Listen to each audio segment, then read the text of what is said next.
আসসালামু আলাইকুম। যারা মিষ্টি কুমড়া একদমই পছন্দ করেন না তারা ঠিক এইভাবে ভাজি করলে মনেই হবে না যে মিষ্টি কুমড়া ভাজি খাচ্ছেন না অন্য কিছুর ভাজি খাচ্ছেন।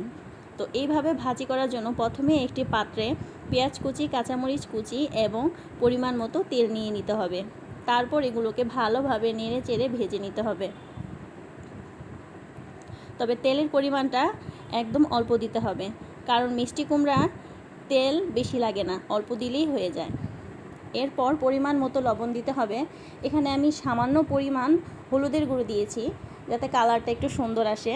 না দিলেও হয়, আর যদি বেশি দিয়ে দেন হলুদের গুঁড়ো তাহলে দেখতে একদম অন্যরকম লাগবে। তারপর আমি এতে মিষ্টি কুমড়া অ্যাড করে দিচ্ছি।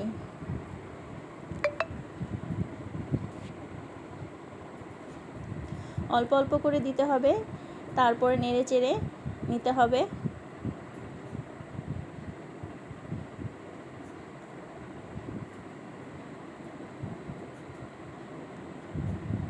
এভাবে ভালোভাবে নেড়ে চেড়ে মিশিয়ে নিতে হবে, কিছুক্ষণ পরপর নাড়তে হবে।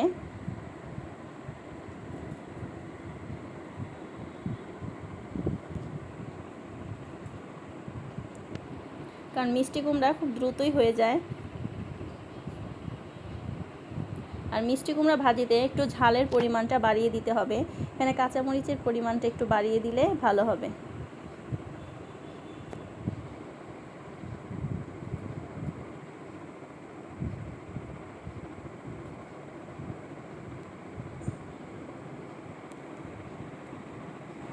এভাবেই অনবরত নাড়তে থাকা লাগবে যাতে নিচে না লেগে যায়। আমার ভাজিটা প্রায় হয়ে এসেছে।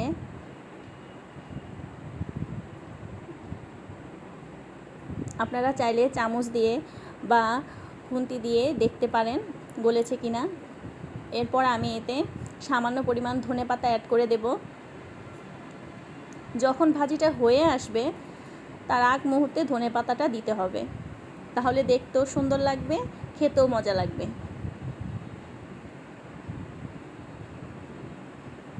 আমার ভাজিটি হয়ে গিয়েছে। আপনারা যদি এভাবে ভাজিটা করেন তাহলে খেয়ে দেখবেন যে অনেক মজা লেগেছে এবং বুঝতেই পারবেন না যে এটা মিষ্টি কুমড়ার ভাজি।